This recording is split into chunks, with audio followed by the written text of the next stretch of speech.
नमस्कार मेरे प्यारे प्यारे बच्चों, आपका स्वागत है एक बार फिर से आपके खुद के channel project Y online classes में। लास्ट वाली वीडियो हमने की थी पीएच स्केल के और उसके इंपॉर्टेंस, ठीक है। तो आज हम पीएच स्केल से प्रीवियस ईयर क्वेश्चंस कर रहे हैं जो पेपर में आपके आ रखे हैं। तो अगर आपने वो वीडियो देख रखी होगी तो ये क्वेश्चन बहुत इजी लगने लग जाएंगे आपको और थोड़ा सा कॉन्फिडेंट मिलेगा कि हम जब कॉन्सेप्ट करते हैं तो कॉन्सेप्ट के साथ जब क्वेश्चन करने पड़ते हैं तो क्वेश्चन बहुत आसान लगते हैं। सारे प्रीवियस ईयर क्वेश्चन है, एग्जाम के क्वेश्चन है। तो आइए समझ लेते हैं किस तरह से क्वेश्चन पूछे गए। ये क्वेश्चन पूछा गया 2023 में और इस क्वेश्चन में क्या लिख रखा है, 4 तरह के सोल्यूशन दे रखे हैं। पूछना है कि इनमें से सही करेक्ट आंसर कौन सा है ना। जैसे A option, B option, C option, D option. अब क्वेश्चन में क्या पूछा है कि भाई ये दे रखे कुछ, है ना, सोल्यूशन दे रखे जैसे लेमन जूस, नींबू का पानी, मिल्क ऑफ मैग्नीशिया। अच्छा, मिल्क ऑफ मैग्नीशिया का मतलब होता है मैग्नीशियम हाइड्रोक्साइड। मैग्नीशियम हाइड्रोक्साइड या मिल्क ऑफ मैग्नीशिया किस चीज में यूज होते हैं? आपके एंटासिड की तरह काम करते हैं। एंटासिड का मतलब हुआ कि जब आपके एसिडिटी होती है तो उस एसिडिटी को कंट्रोल में करने के लिए, उसे न्यूट्रल करने के लिए मिल्क ऑफ मैग्नीशिया का यूज होता है, ठीक है। गैस्ट्रिक जूस आप जानते हो, और प्योर वाटर। तो इनके बारे में कुछ इंफॉर्मेशन दे रखी है। ये कुछ पीएच कलर दे रखे, ये आपकी कुछ अप्रोक्सीमेट वैल्यूज दे रखी और ये नेचर ऑफ सोल्यूशन किस तरह का नेचर होगा। तो आइए समझ लेते हैं।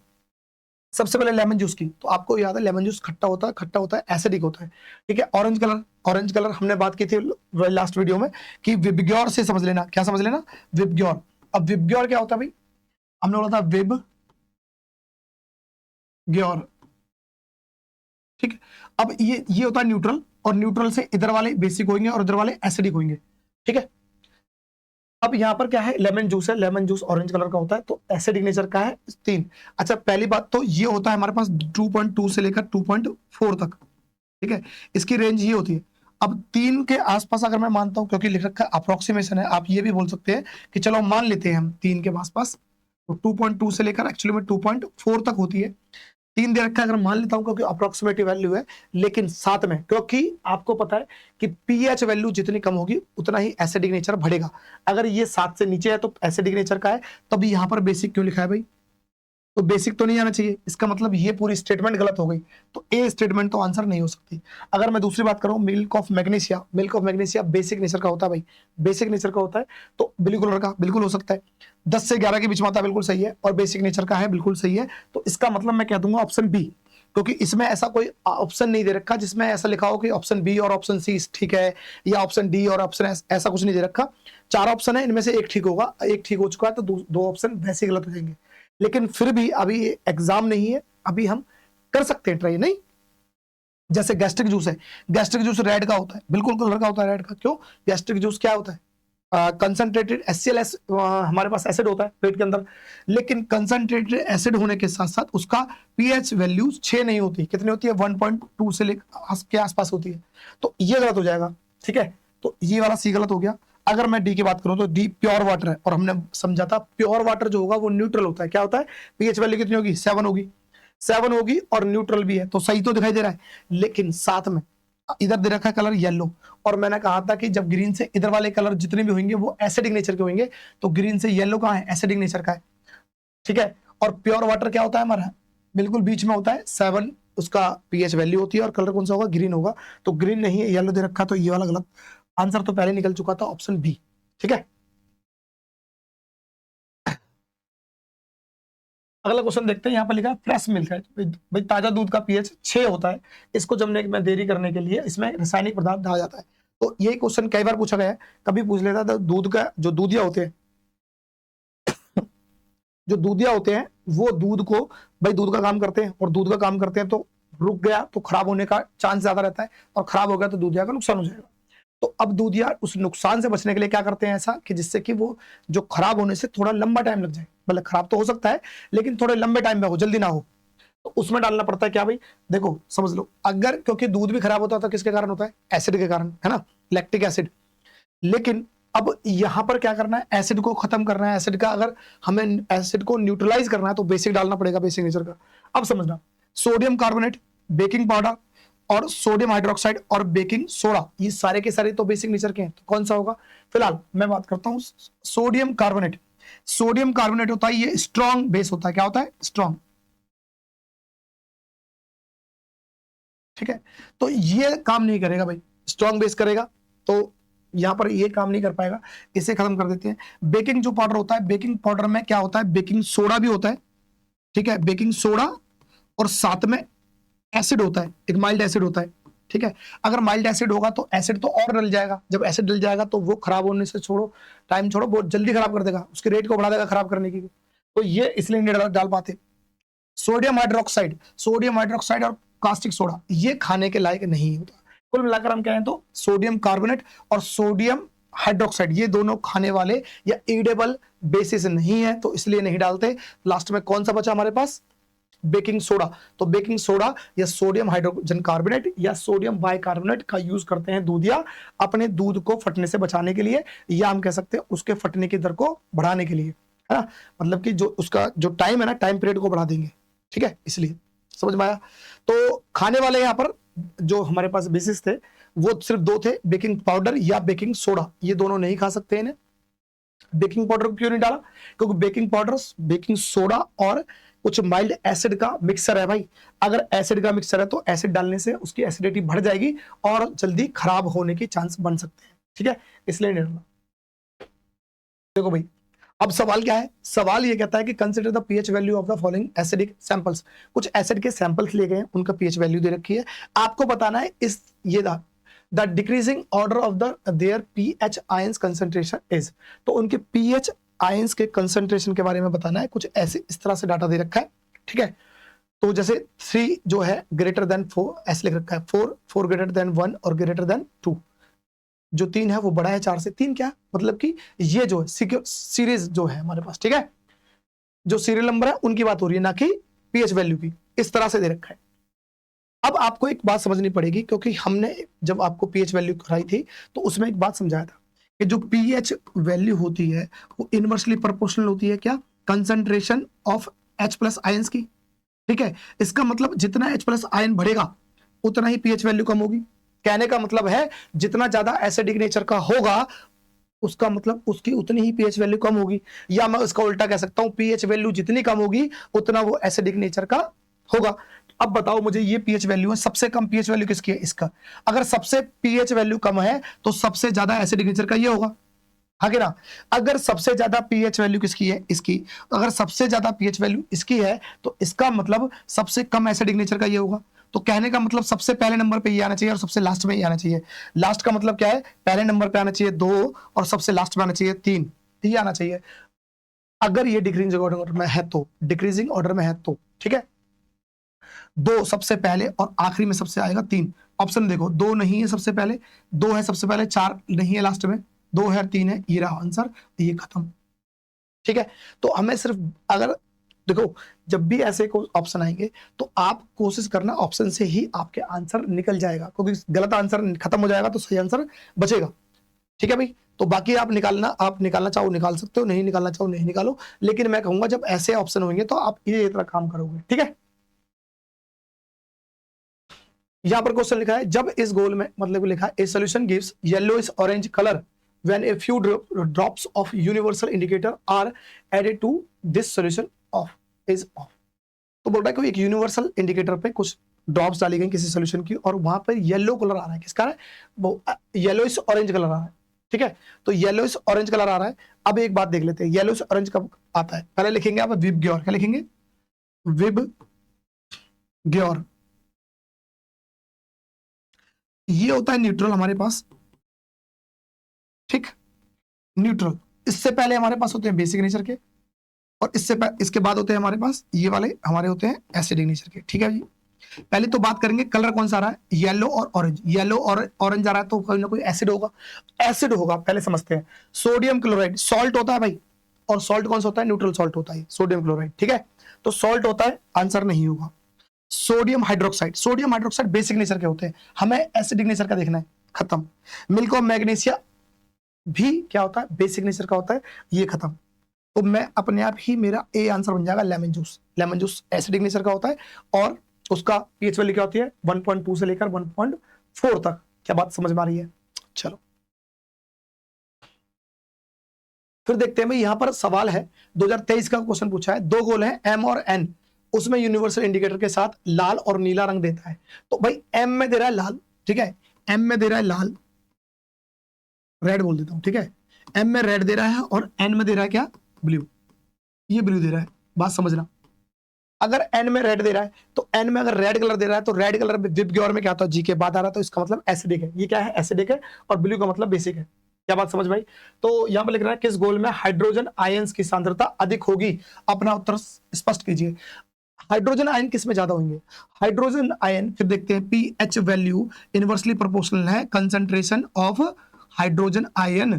तो जिसमें हाइड्रोजन ज्यादा होंगे उसका पीएच वैल्यू कम होगी। तो पीएच वैल्यू कम किसकी होगी, पीएच वैल्यू कम होगी किसकी, एसिडिक नेचर की। एसिडिक नेचर का मतलब है रेड कलर, तो इसका मतलब एम इसका आंसर बन जाएगा। क्या बन जाएगा, M.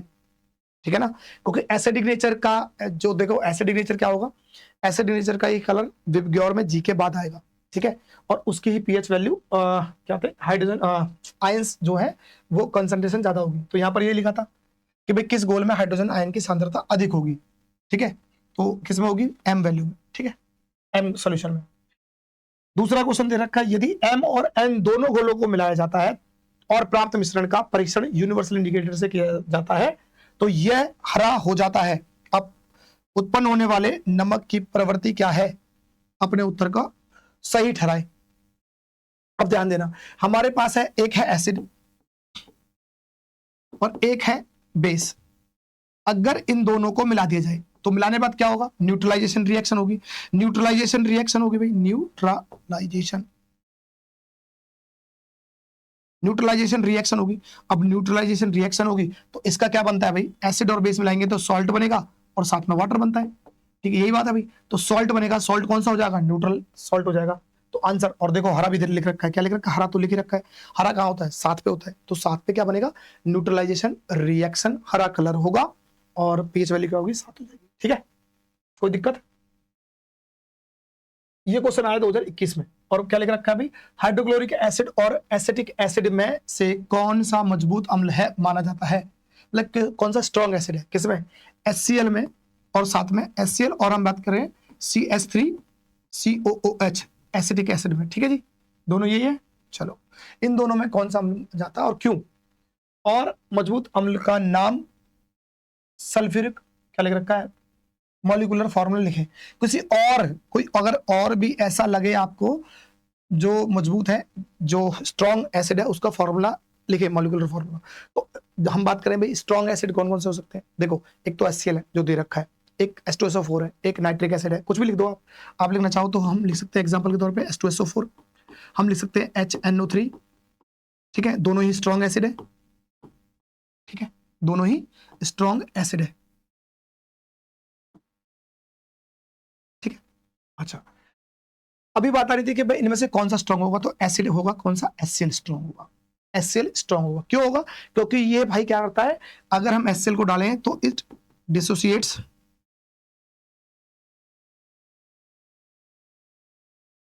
Completely in an aqueous solution.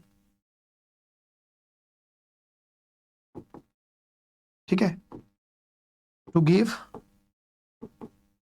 H+ एक्वसाइल। कहने का मतलब कि भाई HCl जो है डिसोसिएट हो जाता है कंप्लीटली, पानी में डालेंगे किसी में तो पूरे की तो पूरे अच्छे से 100% डिसॉल्व हो जाएगा, H+ आयंस में ब्रेक डाउन हो जाएगा। H+ ion aqueous ion release करेगा, और जो H+ एक्वस आयन ज्यादा रिलीज करता है वही ज्यादा स्ट्रांग होता है। तो ये इसका आंसर होगा। ठीक है भाई, कोई दिक्कत। चलो, 2021 का मैं पेपर में पूछा था, ये क्वेश्चन पूछा है भाई दूसरा, ऐसे ही पूछा था 2019 में। तो देखो 2 साल पहले क्वेश्चन पूछा था और उसके 2 साल बाद 19 में ये पूछा था और 21 में इसके बाद अभी जो हमने किया था वो पूछा था। फर्क कितना है, सिर्फ इतना ही है, HCl सेम ले रखा है और एसिडिक एसिड भी सेम ले रखा है। इनमें से कौन सा कमजोर है, पिछली बार पूछा था हमसे कौन सा, मतलब ये पहले पूछा था कमजोर वाला, और दोनों ही चीजें रखी है, HCl और एसिडिक एसिड के बारे में बात करिए, और यही दोनों के साथ 2021 में पूछ लिया। इसमें थोड़ा सा स्ट्रॉन्ग वाला पूछ लिया, पहले वाले में कमजोर वाला पूछा था। तो कमजोर कौन सा होगा भाई, तो यहां पर कौन सा आंसर हो जाएगा, ये हो जाएगा हमारे पास एसिटिक एसिड। क्यों हो जाएगा भाई, क्योंकि ये पार्सली डिसोसिएट्स होता है, पार्सली डिसोसिएट्स होता है, तो इसका मतलब क्या है, ये अपने 100% H+ एक्वस आयन नहीं देगा किसमें, एक्वस सॉल्यूशन में, और जो 100% नहीं देगा या पार्सली डिसोसिएट होगा तो वो क्या होगा, वीक एसिड होगा, और यही इस सवाल का आंसर है। ठीक है भाई।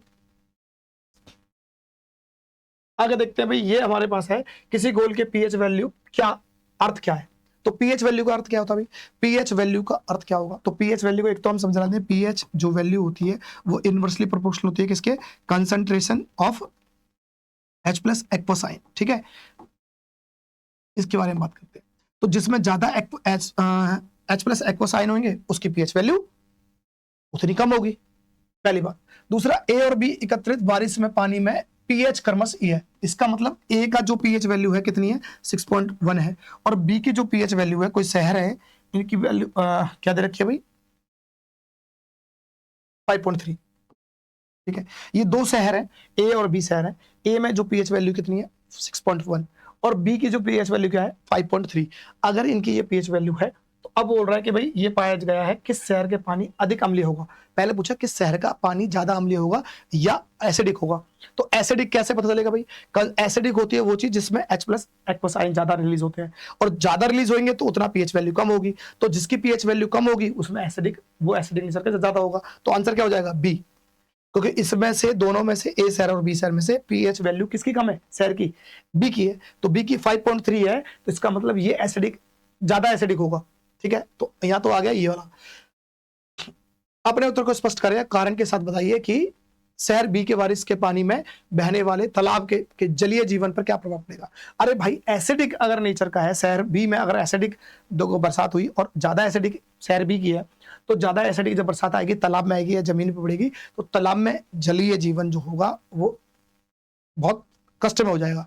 वन जब तालाब में वो एसिडिक बारिश पड़ेगी तो जो तालाब का पीएच लेवल है वो कम हो जाएगा, या समुद्र का जो भी हमारे पास वाटर बॉडीज है उनका पीएच लेवल कम हो जाएगा, और पीएच लेवल कम होने से क्या होगा कि उसमें रहने वाले जीव जो हैं उनको रहने में दिक्कत आ जाएगी, और हो सकता है वो मर भी जाए अगर ज्यादा पीएच लेवल कम हो गया तो, ठीक है।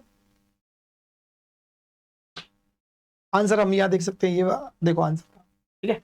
तो ये पीएच अगर बात करें पीएच स्केल की, तो क्या होता है वो एक तरह का मेजर होता है, तो किसको, जो एसिडिक और बेसिक को नापने का काम करता है, मेजर करता है, ठीक है। तो ये हमारे पास ये शहर ए था, शहर बी था, तो शहर बी के लिए ज्यादा एसिडिक होगा।